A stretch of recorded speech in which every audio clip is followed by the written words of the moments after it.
Ambati silks Kanchipuram sari store now in Vijayawada. Exclusive pattu saris, salwars and lehengas. Welcome to Suman TV.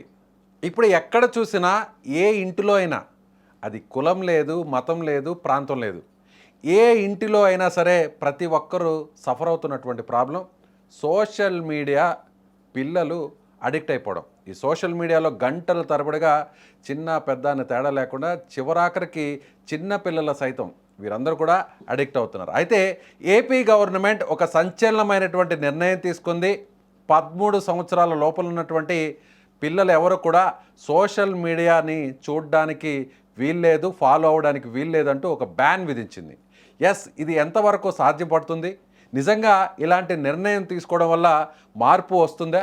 పిల్లల్ని కట్టడి చేసేటువంటి అవకాశం కుదురుతుందా? దీని గురించి డిస్కస్ చేద్దాం. మనతో పాటున్నారు ముఖ్యంగా కల్చరల్ యాక్టివిస్ట్గా ఉన్నటువంటి దేవి గారు మీరు చాలా కరెక్ట్గా చెప్తారు ప్రతి విషయాన్ని కూడా. సో ఇది గవర్నమెంట్ తీసుకున్నటువంటి ఈ నిర్ణయం ఎంతవరకు సాధ్యపడే అవకాశం ఉంది? ఒకవేళ ఈ నిర్ణయం సాధ్యపడే అవకాశం ఉంటే ఏ విధంగా చేస్తే బాగుంటుంది? ఇది అవసరమైన నిర్ణయం. Point number 1. మన పిల్లలు సోషల్ మీడియాకి ఎడిక్ట్ అవ్వడము, లేతే స్మార్ట్ ఫోన్స్, నెట్ ప్రపంచంలోకి వెళ్ళడము, సైబర్ లిటరసీ లేకపోవడము. సైబర్ లిటరసీ చేస్తాము అని చెప్పి బడ్జెట్లు కేటాయించి కూడా నాకు తెలిసి 15 ఏళ్ళు దాటిపోయింది. సైబర్ లిటరసీ అనేది లేకపోవడం అంటే how to navigate in a cyber space అనే మినిమం జ్ఞానము ఎవరికీ లేకపోవడం. మన చేతిలోకి స్మార్ట్ ఫోన్ వచ్చేస్తే మనం నావిగేట్ చేసుకోగలము అనుకోవడం. దీనివల్ల చాలా ప్రమాదాలు జరుగుతున్నాయి. అవి చాలా పిల్లల విషయంలో మనము ఈ కోవిడ్ తరువాత, కోవిడ్ సందర్భంలో జరిగిన తర్వాత మనం ఈ ఎడిక్షన్ చూసాము. ఆ తర్వాత మీరు స్కూల్స్‌కి వెళ్ళండి అంటే విపరీతమైన రిలక్టెన్సు, తర్వాత ఇరిటేషను, యు నేమ్ ఇట్, అవన్నీ కనపడ్డాయి పిల్లల్లో ఈ ధోరణులు. తరువాత మొత్తం విద్యా ప్రపంచంలో ఉండేవాళ్ళందరూ 2 విషయాలు చెప్పారు. సజీవమైన విద్యా బోధన మాత్రమే పిల్లలకి ఉపయోగకరంగా ఉంటుంది. ఆన్‌లైన్ అనేది సపోర్టివ్‌గా ఉపయోగపడుతుంది తప్ప దాన్ని మొత్తంగా చేయడం చాలా హానికరం పిల్లలకని చెప్పారు. అయితే మన వాళ్ళు అన్నం తినిపించడం దగ్గర మొదలుపెట్టేసి పిల్లల చేతుల్లో స్మార్ట్ ఫోన్‌లు పెడుతున్నారు. పిల్లలు అక్కడి నుంచి మొదలుపెడుతున్నారు. వాళ్ళకి శబ్దాలు, భాష, వ్యక్తీకరణ ఇవన్నీ పోయి ప్యాసివ్‌గా తయారవుతున్నారు పిల్లలు. అక్కడి నుంచి ఇరిటేషన్ కూడా స్టార్ట్ అవుతుంది.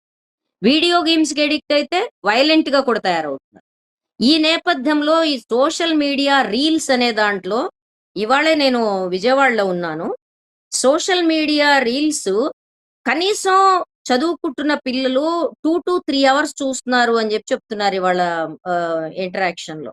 అంటే 2-3 అవర్స్ ఎ డే పిల్లలు సోషల్ మీడియాలో ఉండడం అంటే ఏంటి? అది మనం ఆలోచించుకోవచ్చు. దాని ఎఫెక్ట్ ఎలా ఉంటుంది అనేది. ఇందులో పాజిటివ్ ఫ్యాక్టర్స్ ఏమున్నాయి సోషల్ మీడియాలో అవన్నీ పక్కన పెడదాం.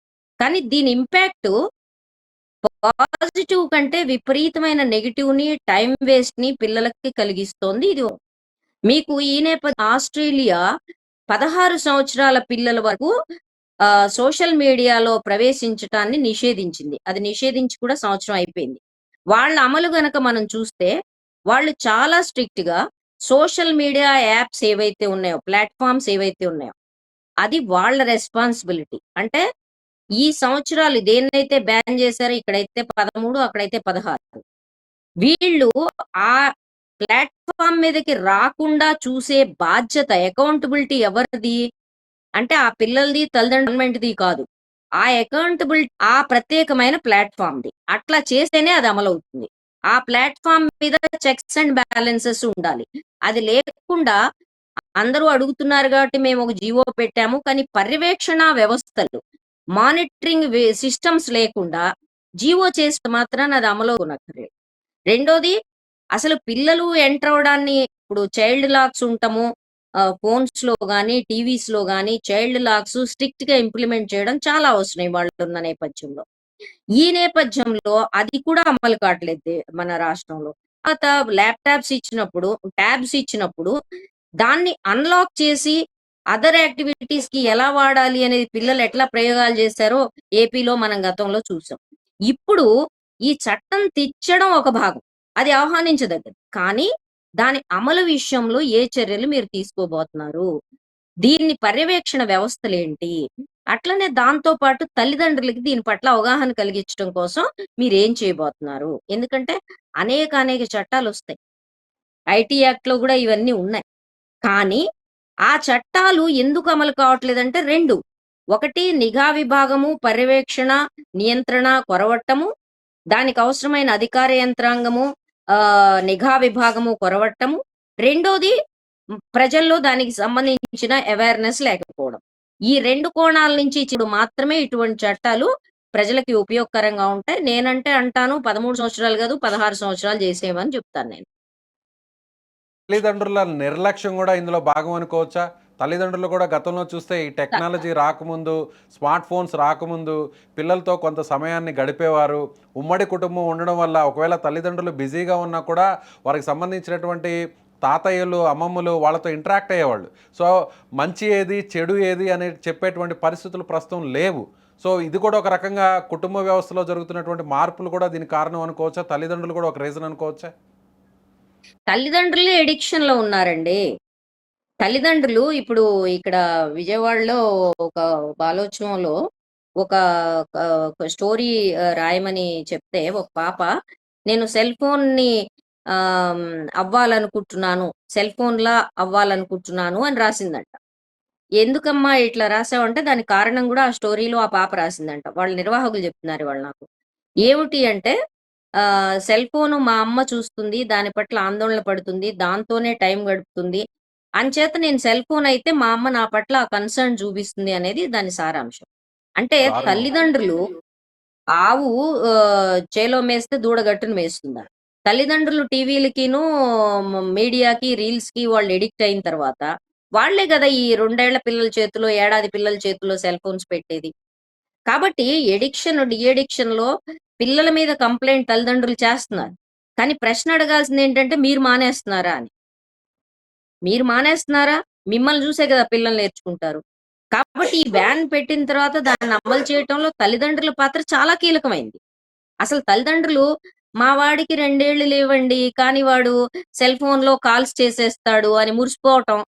ఆ వాడికి మాటలు రావడం లేదు అనే విషయం అర్థం చేసుకోలేకపోవడం. ఆ మాటలు రాకపోవటానికి ఐక్యూ డెవలప్ కాకపోవడానికి ఈ ఓవర్ యూజ్ ఆఫ్ గాడ్జెట్స్ ఎట్లా కారణమవుతున్నాయనేది గమనించనితనం. ఈ సెల్ ఫోన్ ఉండటమే అదొక పెద్ద ఆధునికత, మోడర్నిటీ, టెక్నాలజీ అంతా పిల్లలకొచ్చేసినట్టు, ఆళ్ళంతా కంప్యూటర్ ఎక్స్‌పర్ట్‌లయిపోయినట్టు మురిసిపోవటం. అదయ్యి పిల్లలు చదువుని నెగ్లెక్ట్ చేస్తున్నారనే దశొచ్చిన తర్వాత, అప్పుడు అయ్యో! కుయ్యం కుయ్యం మొర్రో మేమెంత చెప్పినా వింటలేదంటారు. ఒక తల్లి నా దగ్గరకొచ్చి, మా పాప ఫోన్‌ని తల కింద పెట్టుకొని పడుకుంటోంది. అది లేకపోతే అసలు వినటం లేదు. టెంపర్ టాంట్రమ్స్ చేస్తోంది అని చెప్పింది. నేనన్నాను దానిదేముంది సింపుల్ సొల్యూషను. ఆ పాపకి 8థ్ తరగతి చదివే పాపకి మీరంత డబ్బులు పెట్టి అసలు స్మార్ట్ ఫోన్ ఎందుకిచ్చారు? తీసేసుకోండి అన్నా. అమ్మో! తీసేసుకుంటే ఏమన్నా అయిపోతే? అంది. మరి మీరెందుకిచ్చారసలు? ఆ అడిక్షన్ ఎందుకు జేశారు? ఇప్పుడు ఆ అడిక్షన్ తీసేయడానికి నెమ్మదిగా మీరు కౌన్సెలింగ్ జేసి తీసుకోవాలి.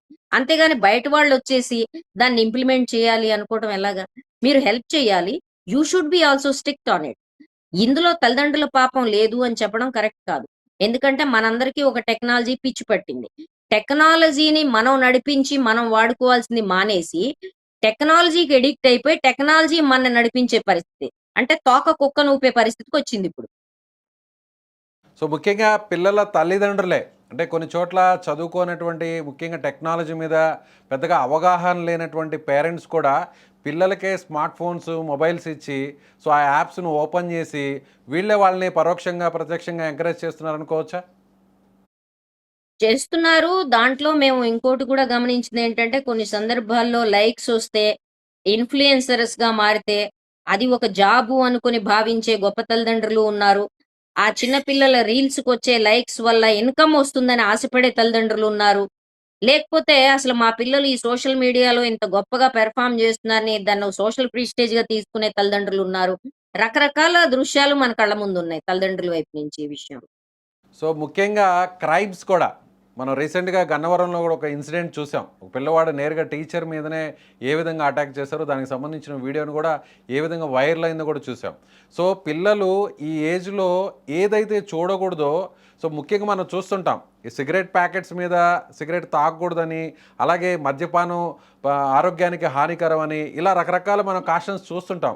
కానీ ఇప్పుడు వీటన్నిటికంటే కూడా పిల్లలకి సోషల్ మీడియా, స్మార్ట్ ఫోన్స్ అనేవి ఒక పెద్ద ప్రమాదకరంగా మారుతున్నాయి అనుకోవచ్చా? అంటే ఇక్కడ 2 యాస్పెక్ట్స్ ఉన్నాయండి. సోషల్ మీడియాలో దాదాపుగా 90% ప్రొఫైల్స్ ఫేక్ ప్రొఫైల్స్. గతంలో హ్యూమన్ ట్రాఫికింగ్ అని మనం చెప్పేది ఫిజికల్‌గా జరిగేది. ఇప్పుడది ఆన్‌లైన్‌లో జరుగుతోంది. ఈ ఆన్‌లైన్‌లో జరగటానికి ముందు చాట్ రూమ్స్‌లోకి వెళ్ళడమే కాదు, వాళ్ళని అందులోకి నెమ్మదిగా లాగడము, వాళ్ళకి ఏదన్నా ప్రలోభాలు చూపించడము, తాయిలాలు ఇవ్వడము, ఆ తరువాత బ్లాక్‌మెయిల్‌కి పాల్పడడము, వాళ్ళని ట్రాఫికింగ్‌కి గురి చేయడము, రకరకాలుగా వాడుకోవడము, ఇలాంటి క్రైమ్స్‌కి ఇవాళ సోషల్ మీడియా వేదికగా ఉంది. సరే, అందులో నేర్చుకునే బూతులు, అందులో నేర్చుకునే అసభ్యమైన భాష, అందులో కొనసాగే పరమ దుర్మార్గమైన అభివ్యక్తీకరణలు, ఎక్స్‌ప్రెషన్సు, ఇవన్నీ పిల్లలు గూడా నేర్చుకుంటున్నారు. వాటిని వాళ్ళు క్లాస్ రూముల్లో వేరే వాళ్ళ మీద ప్రయోగించడానికి గూడా అది వేదికవుతోంది.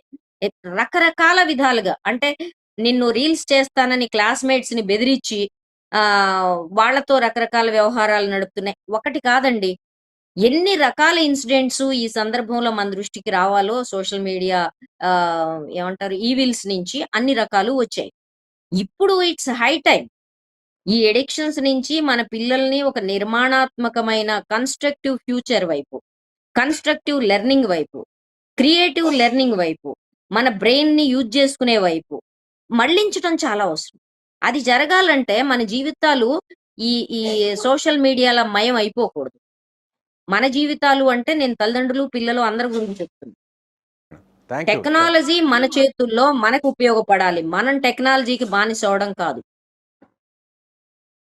Right madam, thank you. చాలా చక్కగా చెప్పారు. ఇది కల్చరల్ యాక్టివిస్ట్గా ఉన్నటువంటి దేవి గారు చెప్తున్నట్టుగా ఖచ్చితంగా దీనికి కారకులు అటు తల్లిదండ్రులు కూడా పరోక్షంగా ప్రత్యక్షంగా కారకులు అవుతున్నారు. అయితే ఏపీ ప్రభుత్వం తీసుకున్నటువంటి ఈ నిర్ణయాన్ని ప్రతి ఒక్కరు కూడా స్వాగతించాలి, హర్షం కూడా వ్యక్తం చేయాలి. ఎందుకంటే ప్రభుత్వం ఈ నిర్ణయం తీసుకొని చట్టాలు చేసి జీవో చేసినంత మాత్రాన సరిపోదు. ముఖ్యంగా ఆస్ట్రేలియాలో 16 సంవత్సరాల లోపల ఉన్నటువంటి పిల్లలందరికీ కూడా ఇదే విధంగా సోషల్ మీడియాని బ్యాన్ చేసి, ముఖ్యంగా ఏదైతే సోషల్ మీడియా ప్లాట్ఫామ్స్ ఉన్నాయో వాళ్ళ వైపు నుంచే కూడా దీన్ని కంట్రోలింగ్ చేసేటువంటి వ్యవస్థను కూడా అక్కడ ప్రభుత్వం రూపొందించింది. అదేవిధంగా ఇక్కడ ఏపీ ప్రభుత్వం కూడా దీనికి సంబంధించి మానిటరింగ్ చేయాల్సినటువంటి అవసరం ఉంది. పిల్లల తల్లిదండ్రులకు కూడా ఒక కౌన్సిలింగ్ లాంటిది అవగాహన కల్పించాల్సినటువంటి పరిస్థితులు కూడా ఉన్నాయని చెప్తున్నారు. ముఖ్యంగా 13 సంవత్సరాలే కాదు, 16 సంవత్సరాల వరకు కూడా ఈ నిషేధాన్ని విధించాలని ఆమె కోరుకుంటున్నారు. సో మీరేమనుకుంటున్నారు? దేవి గారు చెప్పినటువంటి వ్యాఖ్యలు కావచ్చు, ప్రభుత్వం తీసుకున్నటువంటి ఈ నిర్ణయం కావచ్చు, ప్రత్యక్షంగానో పరోక్షంగానో తల్లిదండ్రులు ఇందుకు కారకులు అవుతున్నారనేటువంటి విషయంపై మీ స్పందన ఏంటి? మీ అభిప్రాయాన్ని కామెంట్ బాక్స్లో తెలియజేయండి. Thank you.